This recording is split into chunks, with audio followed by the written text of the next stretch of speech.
नमस्कार।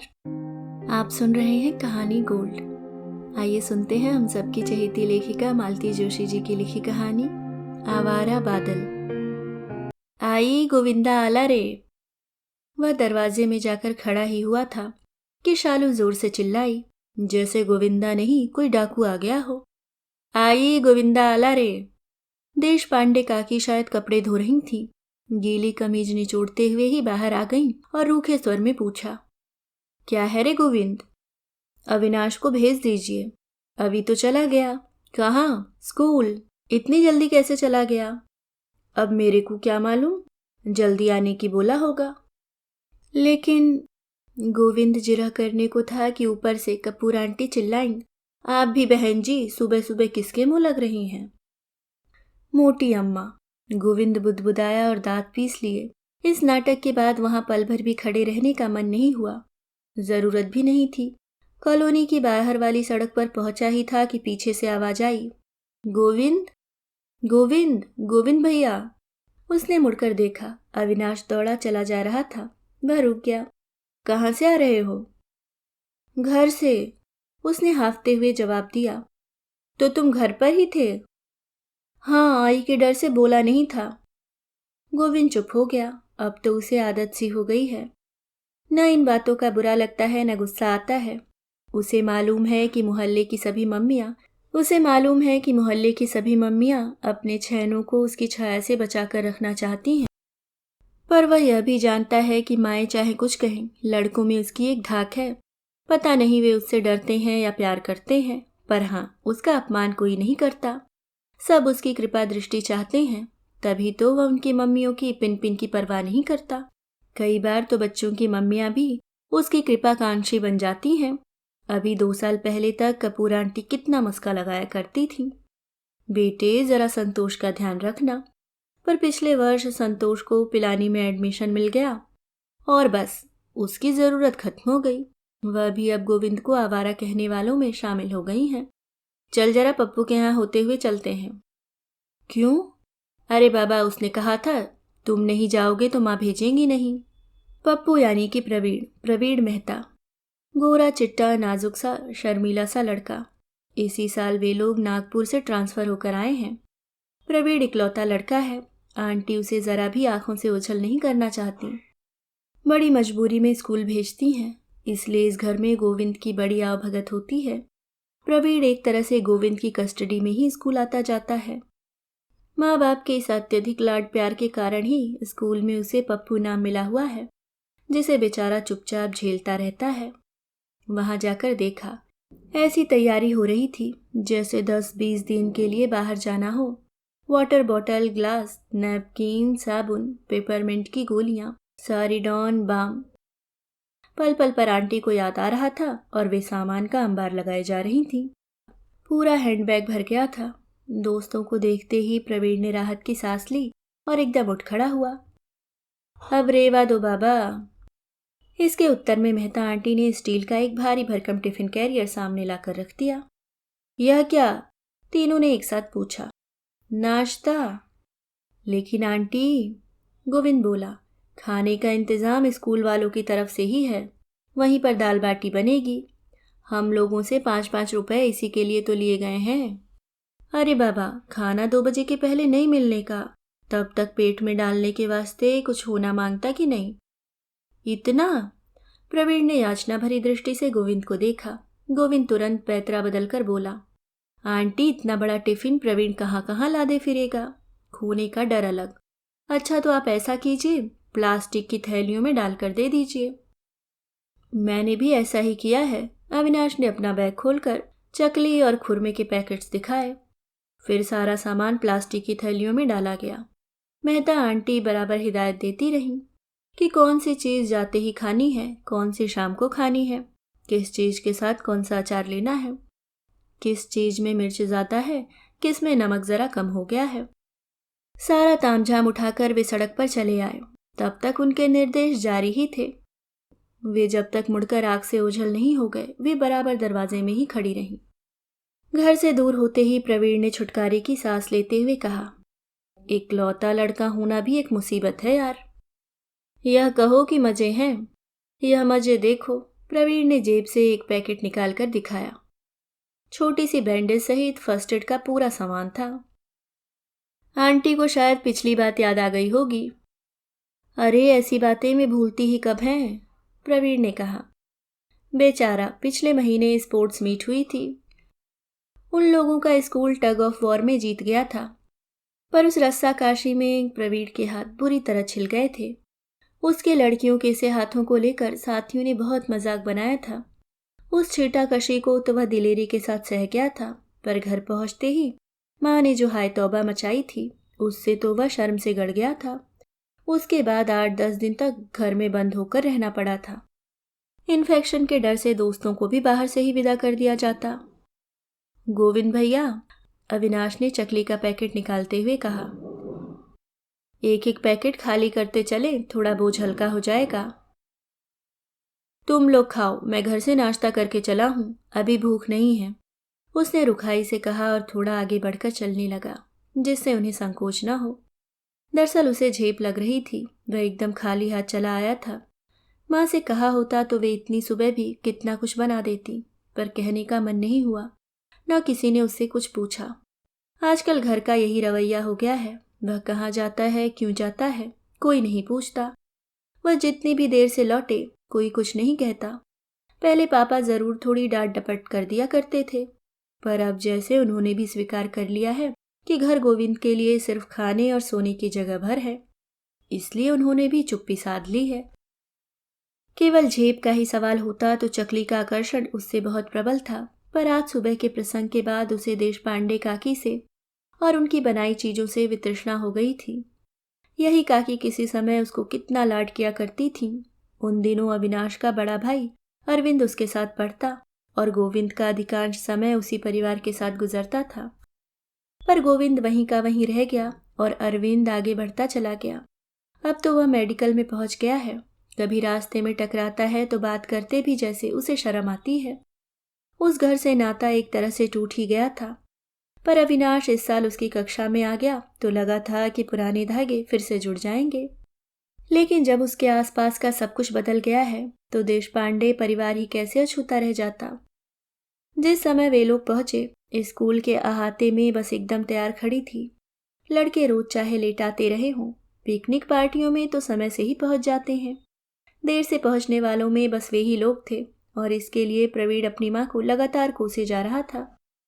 ठीक 7:30 बजे बस रवाना हुई और गाते बजाते हुए वे लोग 9:30 बजे डैम पर पहुंच भी गए, जैसा कि पहले से ही तय था। पहुंचते ही बच्चों ने फटाफट कपड़े उतारे और पानी में छलांग लगा दी। गोविंद अव्वल दर्जे का तैराक था। वहां किनारे के पास डुबकियां लगाने भर से उसका मन नहीं भरा। लोगों के मना करने के बावजूद वह जलाशय का पूरा चक्कर लगा आया। फिर वह तरह तरह के स्ट्रोक से किनारे पर खड़े लोगों का मनोरंजन करने लगा। खेलों का बादशाह था गोविंद, चाहे वह कबड्डी हो या बास्केटबॉल, स्लो साइकिलिंग हो या वाटर पोलो। वह हमेशा सब पर भारी पड़ता था, इसलिए हर स्कूल में वह लोकप्रिय भी हो जाता था। काफी करतब दिखाने के बाद जब कुछ थकान सी महसूस हुई तो वह किनारे की ओर लौटने लगा। तभी बाईं ओर शोर सा सुनाई पड़ा। एक साथ कई स्वरों में बचाओ बचाओ सुनकर वह भी हाथ मारता हुआ उस ओर बढ़ गया। कोई छात्र डूब रहा था। मदन जैन और सुनील गुप्ता बारी बारी से डुबकी लगा चुके थे, पर डूबने वाले की थाह न पाकर ऊपर आ गए थे। गोविंद संभल के, उन्होंने गोविंद को सावधान किया, पर तब तक वह पानी में धंस चुका था। सौभाग्य से लड़के का पैर ही उसकी पकड़ में आया। उसने मजबूती से उसे थाम लिया और अपना सारा कौशल और शक्ति दांव पर लगाकर उसे पानी की सतह पर ले आया। पानी के ऊपर तैरते संज्ञाहीन साथी को अब उसने पहचाना, अविनाश था। जब और लोग प्रथमोच्चार में व्यस्त हो गए, वह लस्त पस्त दूर जाकर लेट गया। उसे अविनाश पर बेहद गुस्सा आ रहा था। कमबख्त, इसी को डूबना था। अभी कुछ हो जाता तो। उसे काकी का क्रोध से तमतमाया चेहरा याद आया और वह बेवजह कांप उठा। गोविंद, कपड़े पहन लो, ठंड खा जाओगे। उसने चौंक कर देखा। उसके कपड़े और तौलिया लेकर प्रवीण उसके सामने खड़ा है। कपड़े पहनते हुए उसने लक्ष्य किया। प्रवीण बराबर उसे देखे जा रहा है। क्या है रे? देखो बा, को यह सब नहीं बताओगे। उसके स्वर में याचना थी। उसे वे सारी हिदायतें याद आ गई जो चलते समय आंटी ने दी थी। माएँ डरती हैं तो गलत थोड़े ही है। देखना, कभी कभी ऐसा भी हो जाता है। फिर भी। अच्छा नहीं कहूँगा बस। उसने प्रवीण की पीठ थपथपा दी। वह आश्वस्त हो गया। पिकनिक का सारा मूड हवा हो गया था। फिर भी जो खाना बन गया था उसके साथ न्याय तो करना ही था। तब यह हुआ कि अविनाश को शहर भेज दिया जाए ताकि उसका इलाज ठीक से हो सके। डाक बंगले में रुके हुए अफसर महोदय ने सहृदयता का परिचय दिया और अपनी जीप मैं ड्राइवर के साथ दे दी। 2 टीचर्स, गोविंद और एक और छात्र, मरीज को गोद में लेकर पीछे की तरफ बैठ गए। जीप शहर की ओर दौड़ने लगी। घटना से सभी लोग इतने स्तब्ध थे कि पूरे रास्ते कोई कुछ नहीं बोला।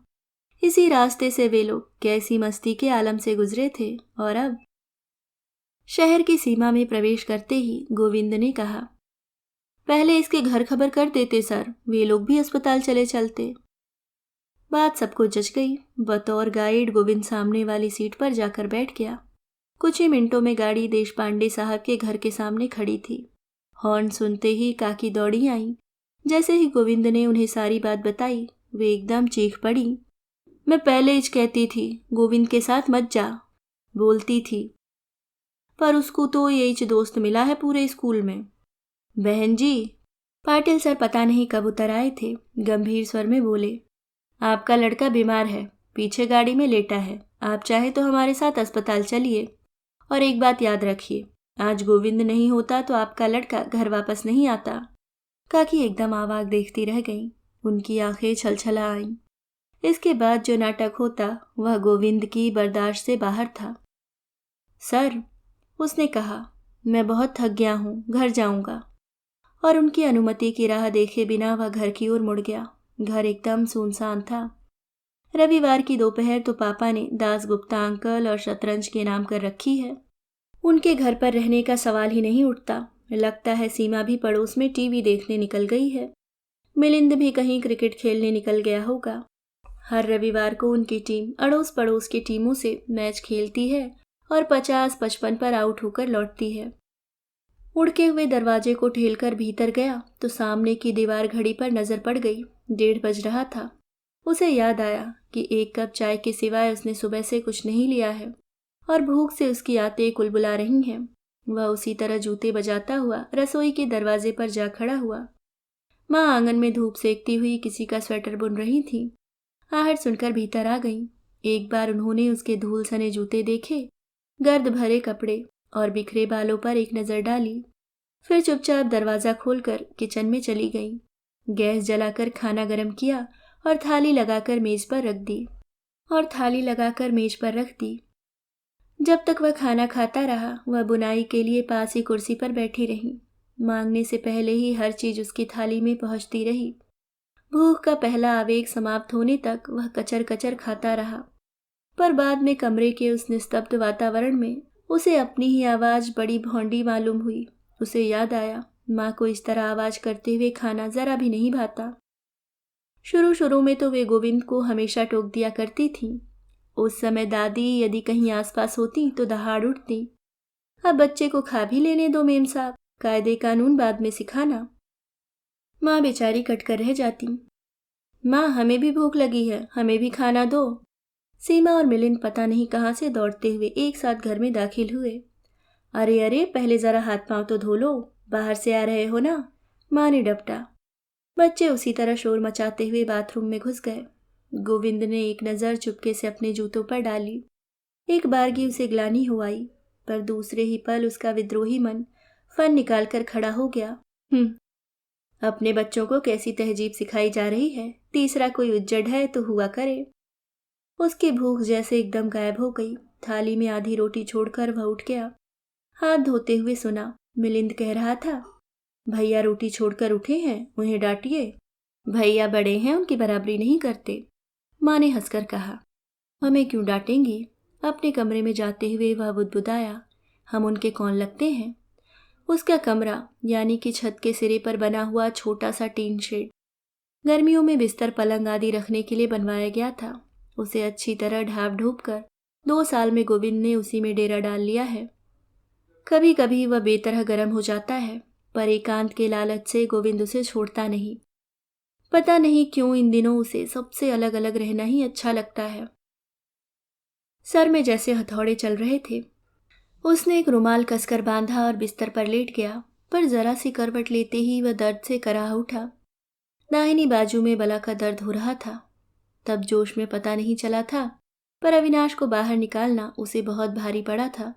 पूरा शरीर कसक रहा था, पर हाथ तो पके फोड़े की तरह दुख रहा था। सर अलग फटा जा रहा था, खाली पेट धूप में जो घूमता रहा था। माँ से कहेगा तो अभी अदरक डालकर चाय बना देंगी, सिर दबा देंगी, हाथ की मालिश कर देंगी, पर कहने का मन ही नहीं हुआ। खुद ही चुपचाप नीचे उतर आया। पापा की दवाई वाली संदूकची से एक एस्प्रो निकाल कर निगल ली, फिर आयोडेक्स की शीशी लेकर वापस कमरे में आ गया। आयोडेक्स मलता हुआ पुनः पलंग पर लेट गया। नीचे आंगन में माँ पुनः बुनाई लेकर बैठ गई थी। सीमा मिलिंद उनके अगल बगल लेट गए थे और स्कूल की, दोस्तों की, टीवी की खबरें सुना रहे थे। पता नहीं कहने को कितनी सारी बातें उनके पास थी। दोनों में जैसे होड़ सी लगी हुई थी। बीच बीच में माँ की खनकती हंसी भी सुनाई दे जाती थी। उसका मन हुआ वह भी दौड़कर नीचे चला जाए और माँ की गोद में सर छुपाकर लेट जाए। सुबह से मन में सुलग रही सारी बातें बता दे। देश पांडे काकी और कपूर आंटी की शिकायत कर दे। माँ शांति से सुन भी लेगी तो मन का बोझ हल्का हो जाएगा। उसकी दुखती बाह को माँ छू देगी तो दर्द भाग जाएगा। लेकिन उसके लिए उसे माँ के पास जाना पड़ेगा। वे खुद उसके पास नहीं आएंगी। पता नहीं कब वे सारे रास्ते बंद हो चुके हैं जिनसे होकर माँ उसके पास आया करती थी। किसने बंद किए हैं? उसे प्रवीण की विदाई याद आई। देश पांडे काका का बदहवास चेहरा याद आया। यहाँ ऐसी कोई हाय तौबा नहीं मचती है। जब जहाँ जी चाहे चले जाओ, जब मर्जी हो लौट आओ, कोई कुछ नहीं कहेगा। 24 घंटे खाना तैयार मिलेगा, जैसे इससे आगे कोई रास्ता ही नहीं है। इतनी ठंडी क्यों है माँ? और उसके साथ ही ऐसा क्यों है? सीमा मिलिंद के साथ तो ऐसा नहीं है। वे खाना नहीं खाते तो उनकी मनुहारें की जाती हैं। वे पढ़ने नहीं बैठते तो उन्हें डांट पड़ती है। कोई काबिले तारीफ काम कर देते हैं तो शाबाशी मिलती है। कोई गलती कर बैठते हैं तो कान भी खींचे जाते हैं। फिर उसे ही अपने हाल पर क्यों छोड़ दिया गया है? आखिर क्यों? माँ हमेशा से ऐसी नहीं थी। नई नई आई थी तो उसे कितना प्यार करती थी। दिन भर वह उनका पल्लू पकड़े पीछे पीछे घूमता था। 2-4 बार उनके साथ पीहर भी हो आया था। वहाँ नए मामा मौसी से, नाना नानी से इतना लाड दुलार मिला है कि वहीं रह जाने का मन होता था। यूं लाड प्यार की कमी उनके अपने घर में भी नहीं थी। माँ और दादी दोनों का भरपूर प्यार उस पर बरस रहा था। पर पता नहीं क्यों दादी का प्यार अब कम हो चला था। माँ के पास ज़्यादा अच्छा लगता था। दादी को इस बात पर बहुत ताव आता था। जिस तिस से कहती फिरती, पता नहीं क्या टोना कर दिया है लड़के पर, उसी का होकर रह गया है। मेरे पास तो फटकता भी नहीं।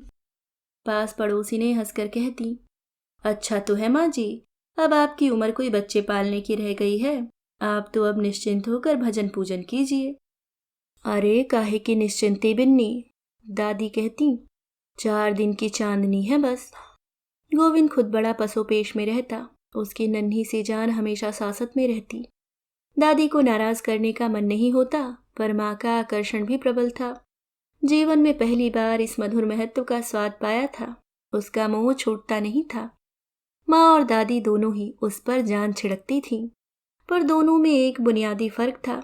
दादी का प्यार एकदम मुक्त निर्द्वंद था, जबकि माँ थोड़ा सा अनुशासन चाहती थी। दादी तो सुबह बिस्तर में ही लड्डू या हलवे की कटोरी पकड़ा देती थी। चाय तो जितनी बार घर में बनती उसे मिलती ही थी। माँ सबसे पहले मंजन करती थी, इसके बाद दूध मिलता था। हाँ, दूध ही मिलता था। उसकी चाय की आदत उन्होंने बड़ी तरकीब से छुड़ा दी थी। कभी काला भुस्म हो जाने का डर दिखाया था, कभी महावीर जी जैसा बलवान बनने का लालच दिया था। उसने अपने आप चाय छोड़ दी थी और दोनों वक्त दूध पीने लगा था। रात में माँ प्यारी प्यारी कहानियाँ सुनाती थी, पर उनके लिए दिन में थोड़ी देर प्लेट लेकर बैठना होता था।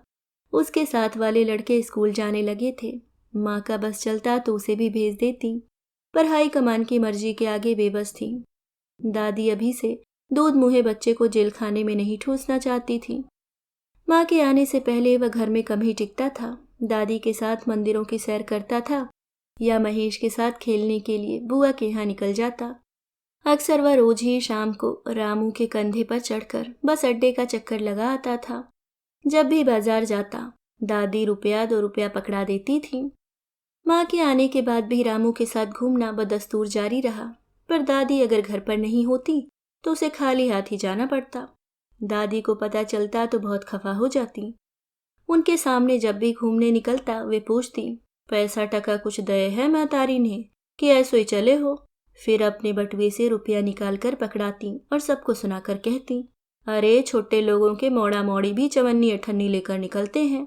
और यहाँ देखो, किसी चीज पर लड़के का मन आ जाए तो किसी चीज पर लड़के का मन आ जाए तो पर कई बार ऐसा होता कि लड़के का मन किसी चीज पर आता ही नहीं। दादी का रुपया वैसे ही वापस आ जाता। बाजार में भिन्न भिन्न करती मक्खियां, खोमचे वालों के गंदे हाथ, सड़क से उड़ती धूल, बीड़ी सिगरेट का धुआं, ये सारी चीजें जैसे गोविंद ने पहली बार लक्ष्य की थीं। दादी बेहद नाराज होती।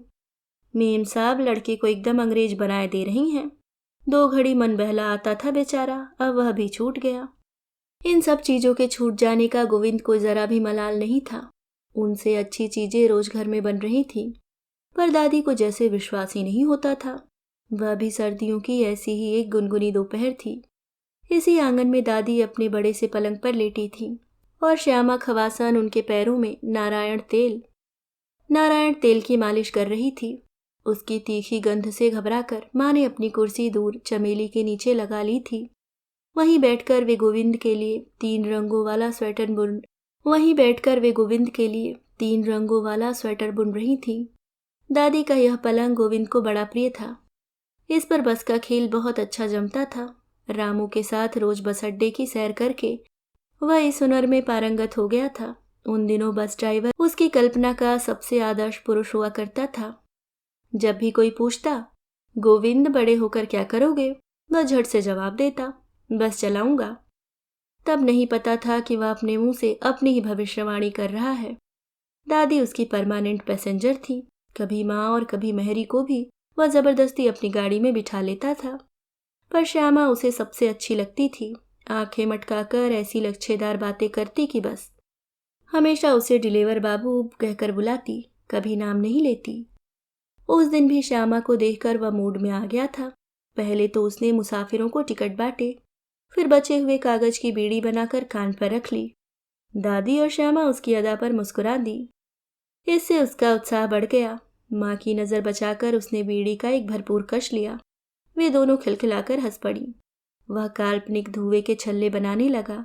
वे हंस हंस कर लोटपोट हो गईं। शोर सुनकर माँ ने आंख उठाकर देखा।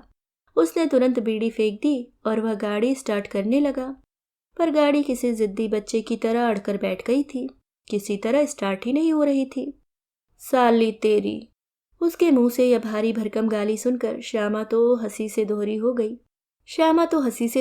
गई। हंसते हंसते दादी के गले में फंदा पड़ गया। उन्हें और खुश करने के लिए उसी वजन की एक और गाली निकालने जा रहा था कि तड़ाक! मेहंदी भरे हाथों का एक तमाचा उसके गाल पर पड़ा। यह सब कुछ इतना अप्रत्याशित था कि सबके सब आवाक रह गए। वह तो रोना ही भूल गया। पल भर को एक भीषण स्तब्धता छा गई, पर दूसरे ही क्षण दादी ज्वालामुखी की तरह फट पड़ी। डायन, मेरे लड़के पर हाथ उठाया तूने? कल की घर में आई, अपने को राजरानी समझने लगी। समझ क्या रखा है? क्या उसके सिर पर कोई नहीं है जो तू यूं हुक्म चला रही है? अरे उसकी माँ मर गई तो क्या हुआ, अभी उसकी दादी बैठी है। खबरदार जो उसकी तरफ आंख उठाकर भी देखा। दादी धुआंधार बोलती चली गई। माँ की अगली पिछली 7 पीढ़ियों को उन्होंने तार दिया। शोर सुनकर मोहल्ला इकट्ठा हो गया। पास पड़ोस की औरतें 6 महीने से इसी शुभ घड़ी का इंतजार कर रही थीं। फौरन दौड़ी चली आईं। उन सबके बीच माँ पत्थर की मूर्ति बनी खड़ी रह गई थी। उन्होंने उसके बाद कभी उस पर हाथ नहीं उठाया, पर वह सारा प्रसंग उसके अवचेतन में ऐसी दहशत भर गया था कि फिर कभी उसके मुंह से गाली नहीं निकली। हाय रे बिना माँ का बच्चा, कहती हुई सब औरतें उस दिन अपने घर लौट गई थीं। यह बिना माँ वाला विशेषण हमेशा उसके लिए ढाल की तरह काम आया। दादी ने पुनः उसे अपने आंचल में ले लिया था। जब उन्होंने मुनासिब समझा, उसे स्कूल भेजा गया। वहाँ पहली तिमाही परीक्षा की रिपोर्ट इतनी निराशजनक रही कि उसके लिए ट्यूटर रखना पड़ा। पर विद्यार्थी अपने गुरु से उतना नहीं डरता था जितना गुरु छात्र की दादी से। वे वहां दरवाजे के बाहर कान लगाए बैठी रहती। ट्यूटर की आवाज जरा ऊंची हुई कि जवाब तलब करने पहुंच जाती। ऐसे में प्रगति क्या होती खाक। पापा दबी जुबान से कुछ कहने जाते तो दादी टपट देती, अब रहने भी दे, तो भी बहुरिया के कहने में चले है। क्या आज ही लड़के को कहीं कमाई करने जाना है? अपनी उम्र पे आप पढ़ लेगा। दादी का यह फौजी कानून घर तक ही सीमित नहीं था। वे स्कूल में भी जा धमकती। वहां अगर रोबदाब से दाल नहीं गलती तो चिरौरी करने लगती। बिना माँ का लड़का है मास्टरनी जी, जरा संभाल लेना। बिना माँ का लड़का होना उसे हर जगह रियायत दिलाता रहा। स्कूल लेट पहुंचता या होमवर्क छूट जाता तो टीचर्स अनदेखा कर जाते। एक आध बार यूनिफॉर्म में न भी गया तो उसे सजा नहीं मिलती थी। कॉलोनी में भी वह सबकी सहानुभूति का पात्र था। आपस की लड़ाई में अगर उसकी गलती होती भी थी तो पास पड़ोस वाले उससे कुछ नहीं कहते थे, अपने ही बच्चों को डांट देते थे। कभी किसी के यहाँ अच्छी सी चीज बनती थी तो उसके लिए जरूर निकाल कर रखी जाती थी। कपूर आंटी ने एक बार उसे एक पुलोवर बना दिया था। गुप्ता आंटी अक्सर ही उसका होमवर्क करवा देती थी। बेचारा, सब कहती। उस सहानुभूति में करुणा कितनी होती थी, कौतूहल कितना, वह तब समझ नहीं पाता था। 11 वर्ष तक वह घर में राजा बना रहा। जब तक दादी की छत्र छाया में रहा किसी ने उसे छूने का भी साहस नहीं किया। पर एक रात दादी जो सोई तो सुबह उठी ही नहीं। सब हक्के बक्के रह गए। गोविंद तो एकदम जड़ हो गया। अपनी माँ उसे याद नहीं थी। मात्र 3 महीने का छोड़कर स्वर्ग सिधार गई थी। दादी की गोद में पलकर ही वह इतना बड़ा हुआ था। दादी ही उसकी दुनिया थी। अपनी दुनिया को इस तरह उजड़ते देखकर उसे धक्का सा लगा। उसका नन्हा सा दिल इस सदमे को सह नहीं सका। पर वह क्या करता? कोई भी तो नहीं था जिसकी गोद में सर छुपाकर वह रो लेता, जिसके स्नेहिल स्पर्श से वह आश्वस्त हो लेता। वह एकदम अकेला पड़ गया, स्कूल में, घर पर, सभी जगह। और उसके बाद सब कुछ गड़बड़ होता चला गया। पढ़ने में वह बहुत तेज कभी भी नहीं रहा। अब फेल होने का सिलसिला भी शुरू हो गया। उसके साथ के लड़के कॉलेज में पहुंच गए हैं। जो आगे नहीं पढ़ पाते वे बाप के बिजनेस में हाथ बटा रहे हैं। पर गोविंद वहीं का वहीं है। 18 साल की उम्र में 11वीं कक्षा का विद्यार्थी है। क्लास की जगह वह स्कूल ही बदलता रहा है। गोविंद, वह अलसाया सा लेटा था, चौंक कर उठ बैठा। दरवाजे पर माँ खड़ी थी। वह प्रश्नार्थक मुद्रा लिए अगले वाक्य की प्रतीक्षा में बैठा रहा। वे भी कुछ कहने को हुई, फिर रुककर कुछ सूंघने लगी। आयोडेक्स की गंध आ रही है। मैंने लगाया है। क्यों? हाथ में दर्द हो रहा था। कैसे? साइकिल से गिर गया था। अरे देखूं तो, कहकर माँ जैसे ही आगे बढ़ी वह छिटक कर दूर जा खड़ा हुआ। नहीं, ऐसा कुछ खास नहीं है। उसने कुछ इतनी सख्ती से कहा कि माँ उसकी अनिच्छा को जान गई। संभल कर चलाया कर जरा, आजकल सड़कों पर इतनी भीड़ होती है कि डर लगता है, माँ ने कहा और लौट पड़ी। गोविंद ने राहत की सांस ली। दरअसल वह इस समय मन की ऐसी तरल अवस्था में था कि माँ छू भी देती तो वह भरभरा कर रो पड़ता, और यही वह नहीं चाहता था। माँ सीढ़ियों तक पहुंच चुकी थी और तब उसे ख्याल आया वे बेवजह उसके कमरे तक कभी नहीं आती थी। कोई भी नहीं आता था। वह लंबे लंबे डग भरता हुआ उनके पास पहुंचा। कुछ काम था? उसने पूछा और तभी माँ के हाथ में टंगे झोले पर उसकी नजर पड़ी। कुछ लाना है क्या? लाना तो था, माँ ने असहाय स्वर में कहा, पर तेरा हाथ। कहा तो ऐसा कुछ खास नहीं है, क्या लाना है? अरे आज मिलिंद की वर्षगांठ है ना, बंगाली मिठाई ही चाहिए।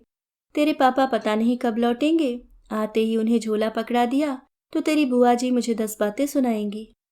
समझ गया, उसने कहा और झोला लेकर फौरन सीढ़ियां उतर गया। तो आज बुआ जी आ रही हैं, फूफा जी और महेश भी आएंगे। जीवन में अगर उसे किसी से सख्त नफरत है तो बुआ जी से। पता नहीं क्यों बुआ जी का महेश उससे ठीक 2 महीने बाद ही इस दुनिया में आया है और तब से किसी दुष्ट ग्रह की तरह उसके पीछे पड़ा हुआ है। पता नहीं किस कुगड़ी में दोनों ने एक साथ ही स्कूल में दाखिला ले लिया। तब से जैसे बुआ जी ने दोनों के तुलनात्मक अध्ययन का बीड़ा उठा लिया है। कहना न होगा कि महेश का पलड़ा हमेशा भारी रहा। अब तो खैर वह बीकॉम कर चुका है। बुआ जी को यही मलाल है कि वह कंपटीशन में नहीं बैठ सकता। मिलिंद की तरह गोविंद का जन्मदिन भी बड़ी धूमधाम से मनाया जाता था, पर 2-3 साल से उसने मना कर रखा है। अगर घर पर कुछ आयोजन होता भी है तो वह बाहर निकल जाता है, इसलिए अब उसके लिए नए कपड़े सिलवा कर ही माँ पापा संतुष्ट हो लेते हैं। बचपन में जिस दिन की उसे बेहद प्रतीक्षा रहती थी, वही दिन अब उसे सालने लगा है। संगी साथी सब इधर उधर हो गए हैं। दूसरे घर में छोटा सा भी समारोह हो तो बुआ जी को टाला नहीं जा सकता। पापा की एक ही तो बहन है और वह भी शहर में। बुआ जी जब भी आती हैं उनका महेश पुराण शुरू हो जाता है। उसे सुनकर गोविंद का खून खौलने लगता है। वह तो आज भी जाते ही माँ से कह देगा कि जो भी बना है मुझे परोस दो। उसे खास भूख भी नहीं है, पर जानता है कि तीज त्योहार या ऐसे मौक़ों पर माँ उसके लिए खाना लिए बैठी रहती हैं। वह बुआ जी को ताने उलाहने देने का कोई मौका नहीं देना चाहता था, इसलिए खाकर निकल जाएगा, फिर लौटने में चाहे कितनी ही देर हो जाए। घर पहुंचते ही उसने जान लिया कि बुआ जी का आगमन हो चुका है। उनकी बुलंद आवाज सड़क तक आ रही थी। वे माँ से कह रही थी, भैया से कहूंगी ये आए तो खाने पर बात करें। भैया कहेंगे तो अच्छा लगेगा, कहीं न कहीं लगवा ही देंगे। इतनी जगह जान पहचान है, न होगा कुछ दिन अपनी दुकान पर ही बिठा लेंगे। उसकी पढ़ाई तो हो जाने दीजिए। अरे पढ़ता ही होता तो क्या बात थी। अब महेश को पढ़ा ही रहे हैं कि नहीं, पर ये 18 पार करके 19वें में चल रहा है, अभी तक मैट्रिक से नहीं निकला। यूं ही पैसे बिगाड़ने से फायदा। तुम्हारे और भी तो बच्चे हैं कि नहीं। बस हो गई शुरू। गोविंद का मन हुआ कसकर उनका मुंह बंद कर दे। आवाज और लहजा एकदम दादी का पाया है। गरजती थी तो पूरे मोहल्ले को गुंजा कर रख देती, कलेजा छलनी करके रख देती। और मैं फूफा जी की दुकान पर बैठूंगा, थू, इससे तो फरीद के वर्कशॉप में ही चला जाऊं तो क्या बुरा है। बेचारा कितनी बार कह चुका है, एक एक करके सारे हुनर सिखाता जा रहा है। सच, उसकी सी हिम्मत होनी चाहिए। 2 बार फेल हुआ और स्कूल से राम राम कर ली, अब धड़ल्ले से दुकान चल रही है। करना ही होगा तो फरीद के साथ काम करूंगा, फूफा जी के साथ बैठकर साड़ियों के तह नहीं लगवाऊंगा। माँ, उसने दरवाजे से ही आवाज दी, ये सामान ले लो और जो भी बना हो मुझे परोस दो, रात लौटने में देर हो जाएगी। बना तो अभी कुछ भी नहीं है, एक सब्जी भर बनी है। अच्छा ठहर, 2 पूड़ी उतार देती हूँ, मिठाई तो तू लाया ही है। माँ रसोई की ओर मुड़ी ही थी कि सीमा दौड़ी दौड़ी आई। माँ पता है आज अवी भैया डूबते डूबते बचे हैं। अरे कैसे? सब लोग पिकनिक पर गए थे बांध पर, पता है भैया ने उन्हें बाहर निकाला है। गोविंद? माँ के स्वर में आश्चर्य था, आंखों में अभियोग। गोविंद ने नजरें झुका ली। ऐसे रिस्क लेते हैं कहीं? माँ ने कांपते स्वर में कहा। कोई सामने डूब रहा हो तब भी? माँ चुप रही। गोविंद को जैसे बहाना मिल गया। थोड़ी देर अवी के पास जाकर ही बैठूंगा, सुबह दर्द के कारण उसे वैसे ही छोड़कर चला आया था। अच्छा 2 पूड़ी उतार देती हूँ, झटपट आजा। हाथ मुंह धोकर कपड़े बदले, जेब टटोली, मुश्किल से 50 पैसे निकाले। कल से 10-12 रुपए खर्च कर चुका है, आज जेब एकदम खाली थी। माँ को हिसाब देते समय ही बचा लेता तो ठीक था। माँ कुछ नहीं कहती, पर बुआ जी के डर से पाई पाई वापस कर दी। मांगने से अब भी माँ मना नहीं करेंगी, पर बुआ जी के डर से ही फिर चुप रहा। चलो 50 पैसे तो हैं, चाय के काम आ जाएंगे। रसोई में आते हुए देखा, माँ की ड्रेसिंग टेबल पर पाउडर के डिब्बे के नीचे 5 का नोट रखा हुआ है। उसने धीरे से उठाकर जेब में डाल लिया। माँ से बाद में कह देगा, ऐसा वह कई बार कर चुका है। माँ मना भी नहीं करती, कहती है बस मुझे पता होना चाहिए। अपनी प्लेट लेकर वह रसोई में ही जम गया था। मुश्किल से 2 कौर खा पाया होगा कि बुआ जी की चीख सुनाई दी। गोविंद, यहाँ 5 का नोट रखा था, तूने उठाया तो नहीं? वह भीतर तक काट हो आया, फिर भी उसने गुर्रा कर पूछा, कौन सा नोट? अरे अभी तो ड्रेसिंग टेबल पर रखा था, मथुरा इनके यहाँ जा रही थी, सोचा पोते को देखाऊं। नोट रखकर बाथरूम तक क्या गई, गायब हो गया। क्या शोर है भाई? पापा को भी इसी समय आना था। अरे जगदीश, मेरा 5 का नोट अभी यहाँ रखा था, अभी गायब हो गया। बीबी जी, माँ के सख्त स्वर से सभी चौंक उठे। घर के बच्चे पर कैसा आरोप लगा रही हैं आप? मैंने उठाया था वह नोट, मैं ही रखकर भूल गई हूँ, अभी लाकर देती हूँ। हाय तौबा मत मचाइए। माँ झम्म से उठकर अंदर गईं। उनके उठते ही जैसे गोविंद में चेतना लौटी वह एकदम उठ खड़ा हुआ और हाथ धोने चला गया। माँ दौड़ी दौड़ी रसोई में आई और चिल्ला पड़ी, ये लीजिए अपना नोट। और यह क्या, गोविंद कहाँ गया? खा चुका शायद। खाया कहाँ, अभी तो शुरू किया था। देख लिया आपने, लड़का भूखे पेट थाली से उठ गया है। तोहमत लगाने से पहले इंसान को कुछ सोचना चाहिए। माना कि आपके बेटे जैसा होशियार नहीं है, पर इससे क्या वह चोर हो जाएगा? गोविंद ने चुपके से साइकिल उठाई और बाहर निकल आया। अब वह कभी माँ को अपना मुंह नहीं दिखा सकेगा। वह एक बार उससे पूछ भी लेती तो वह भरा बैठा था, कुछ भी बोल जाता। पर उससे बिना कुछ पूछे ही इस तरह ढाल बनकर तन जाना, उसका अपराध अपने सिर ओढ़ लेना। नहीं, अब वह कभी माँ के सामने खड़ा न हो सकेगा। 3-4 घंटे सड़कों पर घूमने के बाद वह स्टेशन चला आया। दरअसल उसका यहाँ आने का कोई इरादा नहीं था। वह तो अपने में इतना खोया हुआ था कि कोलाहल सुनने पर ही भान हुआ वह कहाँ आ गया है। शायद कहीं भाग जाने की सुप्त इच्छा ही उसे यहाँ ले आई थी। स्टेशन पर आते ही उसे बुआ जी पर ताव आने लगा। भला की कंजूस है, कहने को इतने बड़े आदमी हैं ये लोग, पर नीयत के एकदम खोटे हैं। अब पूरा कुनबा खाना खाने आएगा और जाते समय मिलिंद को एक खिलौना या किताब पकड़ा जाएगा। माथुर आंटी से इतनी पुरानी दोस्ती है बुआ जी की, पर यह नहीं हुआ कि उनके पोते के लिए 10 रुपए ही निकल आते। बस एक 5 का पत्ता अलग से निकाल कर रख लिया, जिससे पर्स न ले जाना पड़े। 10 का निकालती तो गोविंद का ही कुछ काम बन जाता। चोरी भी लगी तो 5 रुपल्ली के लिए। अब उसमें वह क्या क्या कर ले। 50 पैसे तो साइकिल स्टैंड वाले ने रख लिए। थोड़ी देर वह प्लेटफॉर्म पर चहलकदमी करता रहा। स्टॉल्स पर रखी हुई मैगजीन्स को उल्टा पलटा, दीवार पर लगे विजिट इंडिया वाले विज्ञापनों का जायजा लिया। मुसाफिरों में कुछ परिचित चेहरे ढूंढने की चेष्टा की, पर जैसे ही मेल का सिग्नल हुआ वह बाहर आ गया। उसके पास प्लेटफॉर्म टिकट नहीं था। कमबख्त, वह भी तो अब 1 रुपए का हो गया है। स्टेशन के बाहर वाले बरामदे में ढेरों मुसाफिर सोए हुए थे। प्लेटफॉर्म पर बिना किसी साथ सामान के घूमते बड़ा संकोच हो रहा था। लगता था हर कोई उसे संदेह की दृष्टि से देख रहा है। यहाँ उसके जैसे कई थे। जनवरी की ठंडी रात उसे कपकपी छूट रही थी। उसे अपना गर्म बिस्तर याद आ रहा था। सोंधी अदरक वाली चाय याद आ रही थी। भूख से आते कुलबुला रही थी सो अलग। जेब में 4.5 रुपए थे, जिन्हें उसने सोम के धन की तरह सहेज रखा था। अब उसके भविष्य का पूरा दारोमदार उन्हीं रुपयों पर है। उन्हें कैसे खर्च कर दे। अपने को पुलोवर में अच्छी तरह समेटकर वह दीवार के सहारे बैठ गया। सुबह देखेंगे, उसने सोचा। फिर सोचा, यह रात उसकी आखिरी रात बन जाए। सुबह का सवाल ही न उठे तो कितना अच्छा हो। वैसे कोई आश्चर्य भी नहीं है कि यह ओस भीगी ठंडी रात उसे हमेशा के लिए ठंडा कर दे। वह अक्सर अखबार में ऐसे समाचार पढ़ता भी तो है। उसे लगा, यूं ही पागलों की तरह लोग नदी में छलांग लगा देते हैं या रेल के नीचे लेट जाते हैं। शरीर पर मिट्टी का तेल छिड़क लेना तो और भी भयानक है। एक रात खुले में सो भर लें तो बात बन सकती है। उसने सामने सोए लोगों को ईर्ष्या से देखा। इन्हें ठंड नहीं लगती या ये आदी हो गए हैं?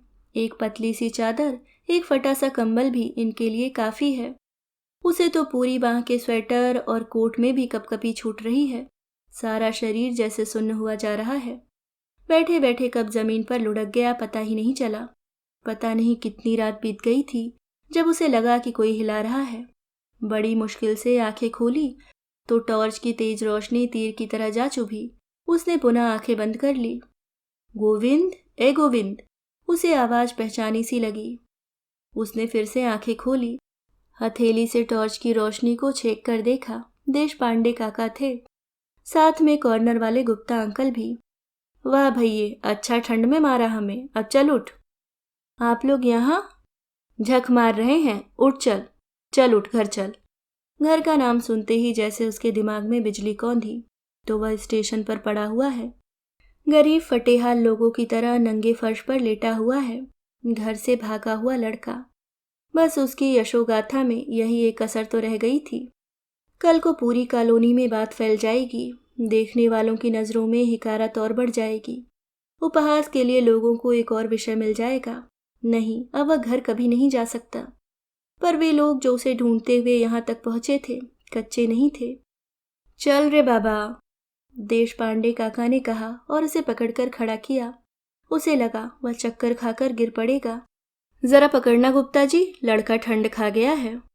दोनों सहारा देकर उसे एक तांगे तक ले आए। मेरी साइकिल, उसने छीड़ स्वर में कहा। रहने दो, मेरा स्कूटर भी है, सुबह ले जाएंगे।